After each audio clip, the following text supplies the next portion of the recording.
전쟁은 여호와께 속한 것, 그런 제목으로 말씀을 전하겠습니다.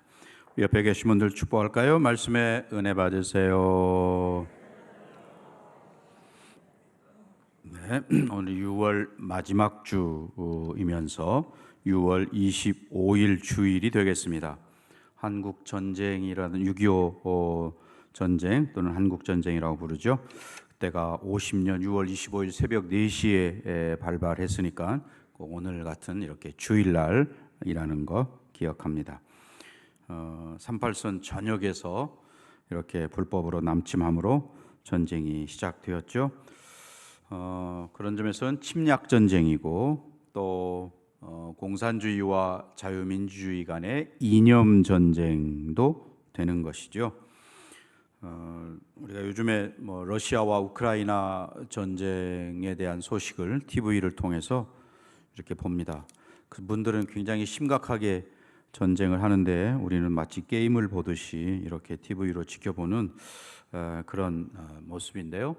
그분들은 정말 애타는 심정으로 전쟁에 임하고 있다는 것을 우리가 보게 되고, 또 이제 점점 그 전쟁을 경험한 분들은 이제 하나씩 이렇게 사라져 가고 있다는 것도 우리는 기억합니다. 그런 점에서 역사를 잊은 민족은 미래가 없다, 이런 이야기, 역사를 우리가 기억하고 그것을 반추하는 것은 의미가 있는 것이죠. 1948년에 이렇게 남북한 단독 정부가 수립된 이후에 북한의 김일성은 소련의 스탈린과 중국의 모택동과 긴밀하게 연락하고 장비와 인력 지원과 또 전쟁해도 좋다는 그런 동의도 받고 이렇게 해서 밀고 내려온 거지요. 감사하게도 우리나라를 16개의 나라가 전투병을 보내어서 도와줬다라고 하는 거, 이것도 사실은 쉽지 않은 일이고 우연히 될 수 있는 일은 아니었죠. 강대국들이었던 미국, 영국, 캐나다, 터키, 호주, 필리핀, 태국, 네덜란드, 콜롬비아, 그리스, 뉴질랜드, 에티오피아, 벨기에, 프랑스, 남아공, 그리고 룩셈부르크, 이렇게 16나라가 전투병을 보내어 주었다. 또 그 외에도 이제 인도, 노르웨이, 덴마크, 스웨덴, 이탈리아, 여기서는 이제 의료 지원을 해 주게 되었습니다. 그러니까 21개국이 이 전쟁에 지원을 해 준 것이지요. 짧은 기간에 그냥 갑자기 밀려와서 쭉 밀려 내려가는, 그래서 그 정전협정 53년 7월 27일 날 정전협정이 이루어지기까지 3년 1개월 1129일간 전쟁을 했다라고 되어 있습니다. 우리 나라 국방부에서 이렇게 지도를 만들어 주었는데 한번 보면 처음에 이 6월 25일 날부터 저 파란 낙동강 부산에까지 가는데 저기 7월 말에 저렇게 됐으니까 얼마 한 달 어간에 쭉 밀려 내려가는 저런 상황. 그래도 저렇게 남아 있어서 낙동강 전선을 지키고 나라가 유지되었다는 건 또 하나님의 은혜지요.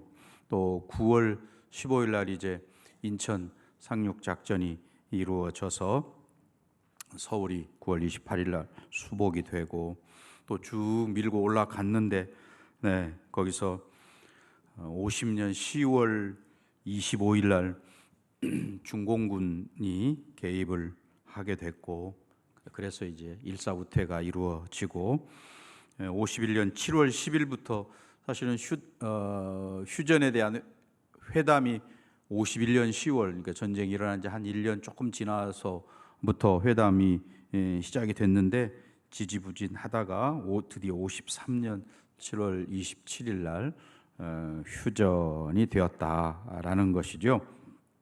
물론 휴전된 지 70년이 지났지만 아직도 전쟁은 끝이 나지 않았습니다. 동족 상잔의 아픔이 지금도 남아있고 이산 가족이라든지 또는 전쟁 후유증을 앓고 있는 그런 분이라든지 뭐 여러 가지가 있고요. 그 이후에도 정전인 것이지 전쟁이 끝난 게 아니기 때문에 뭐 1968년도에 청와대를 기습하는 그런 사건이 있었지요. 또 1976년도에 판문점에서 그 도끼 만행 사건도 있었습니다. 또 1999년도에 연평 해전이 있었고 2010년에 천안함 피격 사건이 있었고 계속해서 아직도 계속되고 있다는 사실입니다.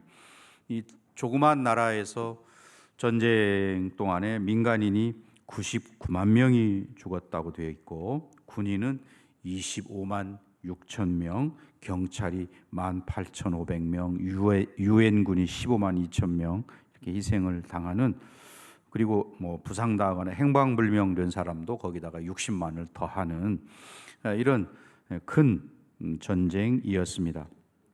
인류 역사에서 가장 큰 전쟁이 제2차 세계대전이라고 하는데 그 2차 세계대전에 한 5천만 명이 희생됐다고 그래요. 근데 그 2차 세계대전은 뭐 한 나라가 아니고 60개국이 얽히고 설켜서 전쟁한 그런 나라인데 그 짧은 기간에 이 좁은 지역에서 벌어진 한국 전쟁이 정말 많은 141만 8,500명 가량이 목숨을 잃었으니까 굉장한 사건인 것이죠. 이렇게 살아남고 또 복구되고 그리고 또 이제는 세계 10대 무역국이 될 만큼 이런 나라를 이루게 하신 것 하나님의 은혜인 줄 믿습니다. 특별히 오늘 본문에도 전쟁은 여호와께 속한 것이다 라고 하는 말씀이 계속되는데 이러한 사건을 보면서 우리는 여전히 하나님께서 지켜주시고 보호하셔야만 가능한 일이고 또 빨리 그런 점에서 평화 통일 또 복음 통일이 이 땅에 이루어져야 되겠다라고 하는 그런 소원을 갖게 되는 것이죠. 오늘 이 본문의 주인공 여호사밧이라는 남유다의 네 번째 왕이었습니다. 나름대로 신실한 왕이 여호사밧 왕이었죠.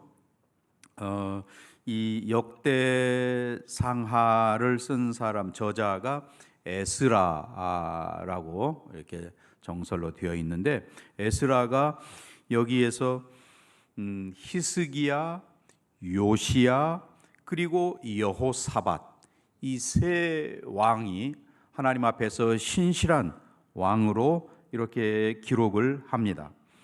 여호사밧에 대한 기록이 역대하 17장, 18장, 19장, 20장 4장에 걸쳐서 이렇게 나오고 있는데요. 이거는 그 히스기야 다음으로 많은 분량을 할애해서 기록한 그런 사람이라는 거예요. 그만큼 여호사밧이 하나님 앞에 신실한 종이었다라고 하는 것을 증명하죠. 히스기야에 관한 기록은 성경에 굉장히 길게 되어 있습니다. 예를 들어서 열왕기하 18장, 19장, 20장 또 역대하 29장, 30장, 31장, 32장 그리고 이사야 36장, 37장, 38장, 39장 네, 그러니까 한 11장에 걸쳐서 기록을 한 인물이 바로 히스기야라고 한다면 여호사밧도 그만큼 17, 18, 19, 20 4장에 걸쳐서 성경에 기록할 만큼 그렇게 선한 믿음의 왕이었다라는 것을 알 수 있는데요. 아버지 아사 왕의 뒤를 이어서 여호사밧이 왕이 되었습니다. 그런데 그가 어떤 사람이었나라고 하는 것을 한마디로 역대하 17장 3절에서 이렇게 표현합니다. 여호와께서 여호사밧과 함께 하셨으니 이는 그가 그의 조상 다윗의 처음 길로 행하여 바알들에게 구하지 아니하고 우상을 섬기지 않고 다윗이 섬겼던 하나님을 섬기는 그런 믿음의 길을 갔던 사람이다, 이렇게 이야기하는 거죠. 그래서 그는 국방을 튼튼히 하기 위해서 각 성읍에다가 군대를 주둔시키고 또 나라를 영적으로 건강하게 하기 위해서 정말 거기다가 뭐 산당들, 아세라, 목상들 이런 것들을 다 제거하고 또 각 성의 레위 사람들, 제사장들 보내어서 하나님의 말씀을 백성들에게 가르치도록 그렇게 했다. 이게 역대하 17장을 쭉 읽어보시면 나오는 그런 내용들입니다. 그래서 하나님께서 그 여호사밧과 함께 하셨고 또 그 나라를 그의 손에서 견고하게 하셨다. 17장에 나와 있습니다. 또 심지어는 그래서 그 주변의 나라들이 여호사밧이 통치하는 동안에는 그 나라에 대한 두려움, 유다에 대한 두려움을 가지게 되어서 감히 싸움을 걸지 않은 그런 모습도 나오고요. 또 심지어는 예물, 조공도 바치는 그런 일들까지 있었다.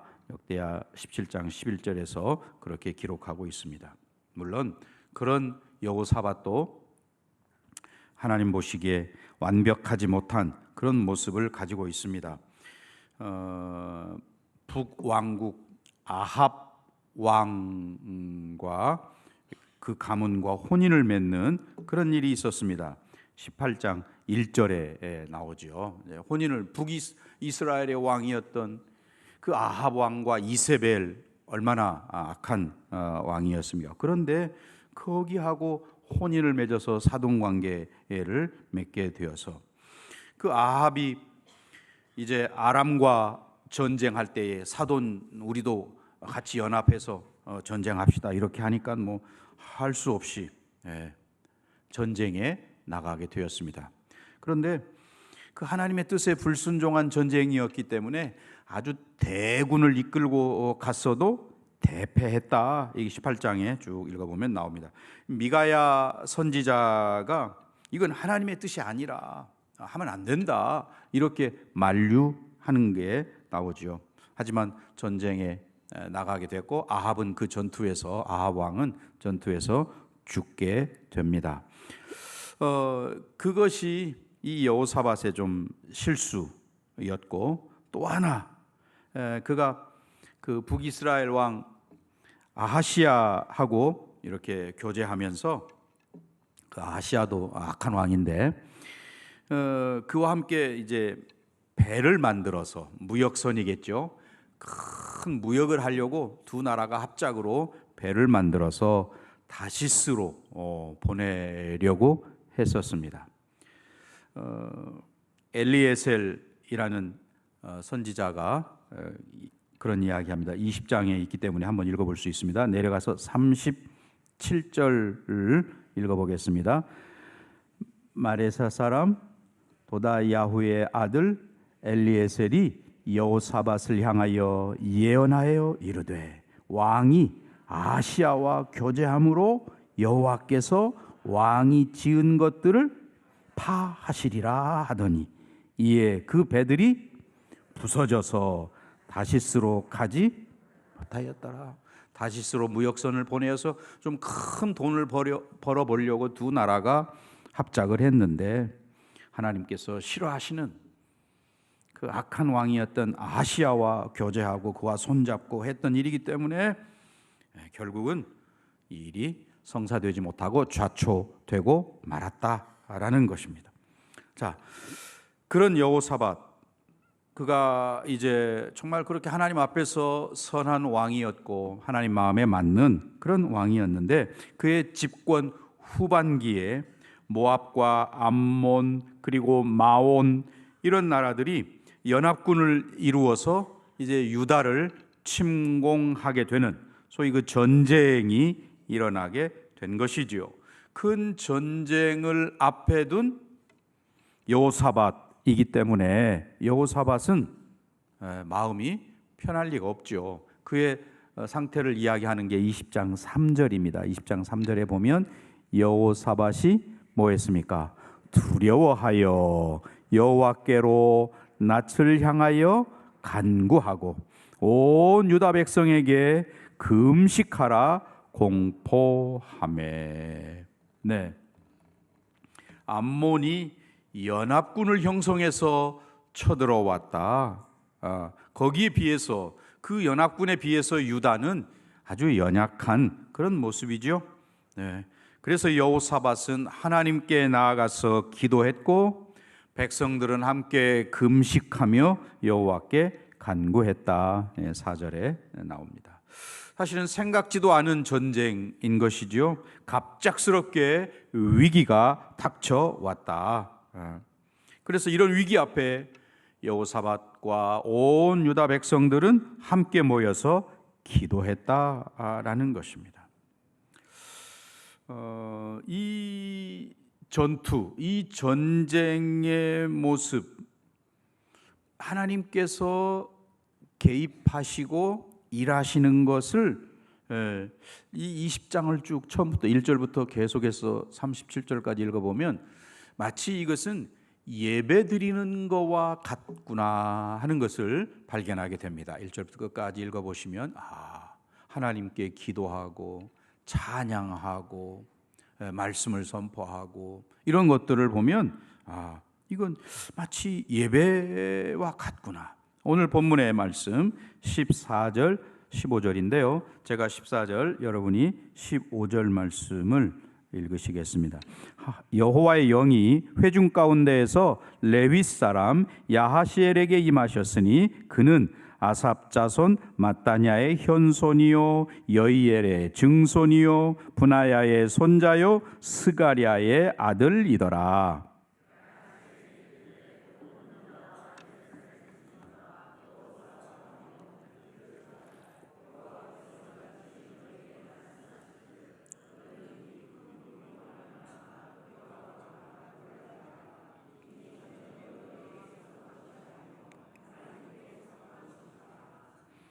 아멘. 자, 여기 이 전쟁은 너희에게 속한 것이 아니요 하나님께 속한 것이니라. 또 17절로 내려가서 보면 이 전쟁에는 너희가 싸울 것이 없나니 대열을 이루고 서서 너희와 함께한 여호와가 구원하는 것을 보라. 유다와 예루살렘아 너희는 두려워하지 말며 놀라지 말고 내일 그들을 맞서 나가라. 여호와가 너희와 함께하리라 하셨느니라 하매. 마치 그 출애굽 할 때에 이스라엘 백성들, 특별히 그 홍해 앞에서 어찌할 바를 뒤에는 애국 군대가 쫓아오고 있고 앞에는 홍해가 가로막혀 있는 이러한 상황에서 두려워 떨고 있는 그 이스라엘 백성들에게 모세가 했던 이야기가 출애굽기 14장 13절의 말씀이죠. 뭐라고 되어 있습니까? 너희는 두려워하지 말고 가만히 서서 여호와께서 오늘 너희를 위하여 행하시는 구원을 보라. 네, 그 말씀하고 비슷한 그런 말씀이 오늘 본문 여러분이 읽은 그런 말씀이죠. 사실 이 말씀 그대로 그 연약한 연합군에 비해서 너무 보잘것없는 유다는 그 연합군이 쳐들어오는데 그 연합군이 자중질환이 일어나고 그래서 그 전쟁을 쉽게 이기게 되었습니다. 지금 여기 말씀하는 야하시엘이라고 지금 14절과 15절에 나오잖아요. 이 야하시엘을 보면서 우리는 두 가지 특이한 점을 발견하는데, 하나는 그는 예언자가 아니었습니다. 또 이 야하시엘에 대해서 그렇게 족보를 자세하게 5대까지 쭉 거슬러 올라가서 자세하게 소개하고 있다라고 하는 점이죠. 예언자가 아닌 사람에게 하나님의 영이 임해서 이렇게 예언케 하는 일은 성경에 그렇게 흔한 일이 아닙니다. 드물게 나타나는 일이죠. 앞에 역대상 12장 18절에서 다윗의 부하 중에 30인 대장들이 있는데 그 중에 한 사람이 아마샤에게 하나님의 영이 임했다라고 하는 내용이 역대상 12장 18절에 한번 나오거든요. 네, 그리고 이제 여기 와서 본문에 와서 여기 야하시엘 레위 사람인데 그에게 여호와의 영이 임해서 예언케 하셨다라는 것이고요. 또 이제 그들 백성들은 그 상황 속에서 기도할 때에 하나님께서 그들의 기도를 들으시고 응답하셨다라고 하는 것이고, 그 결과 여러분 30절 20장 30절로 쭉 내려가서 한번 보겠습니다. 여호사밧의 나라가 뭐했습니까? 태평하였으니 이는 그의 하나님이 사방에서 그들에게 평강을 주셨음이더라. 아멘. 전쟁 승리의 결과를 이렇게 한마디로 표현하고 있습니다. 네. 자, 다시 15절 말씀으로 돌아가겠습니다. 야하시엘이 이제 하나님의 영에 감동되어서 이야기하는 겁니다. 온 유대와 예루살렘 주민과 여호사밧 왕이여 들을지어다, 이렇게 지금 이야기하는 거죠. 그들이 모여서 기도할 때 하나님 앞에 기도했다라고 하는 것은 하나님의 개입하심을 요청하는 거죠. 이 전쟁에 하나님 손대어 주세요. 아니면 우리가 기도하는 거, 우리의 질병과 연약함과 또는 어려운 상황과 이런 상황들을 하나님 앞에 아뢰면서 기도하는 것은 뭐예요? 하나님께서 개입하셔서 손대시기를 위하여 우리가 기도하는 거죠. 간절한 기도에 하나님께서 응답하셨다. 그러면서 하나님 말씀하시는 거예요. 두려워하지 말아라. 전쟁은 누구에게 속했어요? 여호와께 속한 것이다. 네. 출애굽 때 계속해서 반복되었던 모세가 여호수아에게 했던 말도 두려워하지 말아라. 또 여호수아는 하나님께서 그들을 위해서 싸우신다는 것을 믿고 나가서 전쟁에 싸웠습니다. 또 다윗이 골리앗과 싸울 때에도 이 말씀, 사무엘상 17장 47절에 보면 그런 말씀이 있죠. 또 여호와의 구원하심이 칼과 창에 있지 아니함을 이 무리에게 알게 하리라. 그 다음에 전쟁은 여호와께 속한 것인즉 그가 너희를 우리 손에 넘기시리라. 다윗에게도, 그 어린 다윗에게도 여전히 동일한 믿음이 있었다라는 것이죠. 네. 지금 이런 전쟁이 일어나고 있는 이 상황 속에서 이스라엘 남유다 백성들은 하나님 앞에 예배하는 그런 모습을 보이고 있다. 하나님께서 직접 싸우실 것을 믿고 예배하는 이런 모습들, 사실은 쉽지 않은 일이죠. 우리가 6.25 전쟁에 일어났을 때에 저 부산 백사장에서 우리 믿음의 선배들 목사와 장로 모여가지고 바닷가에서 하나님 앞에 회개하며 기도했던 그런 사건들을 우리가 기억하고 있습니다. 또 초량교회에 모여서 집회를 하고 했던 사건을 기억합니다. 정말 하나님 앞에 이 전쟁 중에도 하나님을 예배하고 하나님께서 손대어 주시기를, 도와주시기를 구하는 그런 모습들. 적군은, 쳐들어오는 적군은 눈에 보이지만 하나님은 눈에 보이지 않기 때문에 우리가 눈에 보이는 적을 두려워하고 할 수 있지만 믿음의 사람들은 하나님을 의지하고 하나님께 예배했다라는 것입니다. 이 전쟁 상황 속에서 울려 퍼지는 찬양의 소리 한번 우리가 생각해 보면, 그 찬양의 소리는 아군들에게는 막 사기를 북돋우는 그런 찬양이 될 것이지만 쳐들어오는 적군들에게는 간담을 서늘케 하는 그런 아마 큰 공포의 소리로 다가왔을 줄 그렇게 압니다. 그래서 그 찬양을 통해서 하나님을 섬기는 자들과 그렇지 않은 자들의 반응이 완전히 갈라진다는 것을 우리가 볼 수 있었습니다. 그런 점에서 저와 여러분 늘 하나님 앞에 찬양하는 그런 은혜가 있기를 바랍니다. 이 찬양할 때에 놀라운 일이 일어나게 되었고, 그것을 기념하기 위해서 어떻게 했냐면 저 밑에 26절로 내려가서 여러분 한번 읽어보세요. 넷째 날에 무리가 브라가 골짜기에 모여서 거기서 여호와를 어떻게 했어요? 송축한지라. 그러므로 오늘날까지 그곳을 브라가 골짜기라 일컫더라. 브라가 밑에 보면 작은 글씨로 송축이라고 되어 있죠. 찬양 이렇게도 말할 수 있는 것입니다. 네.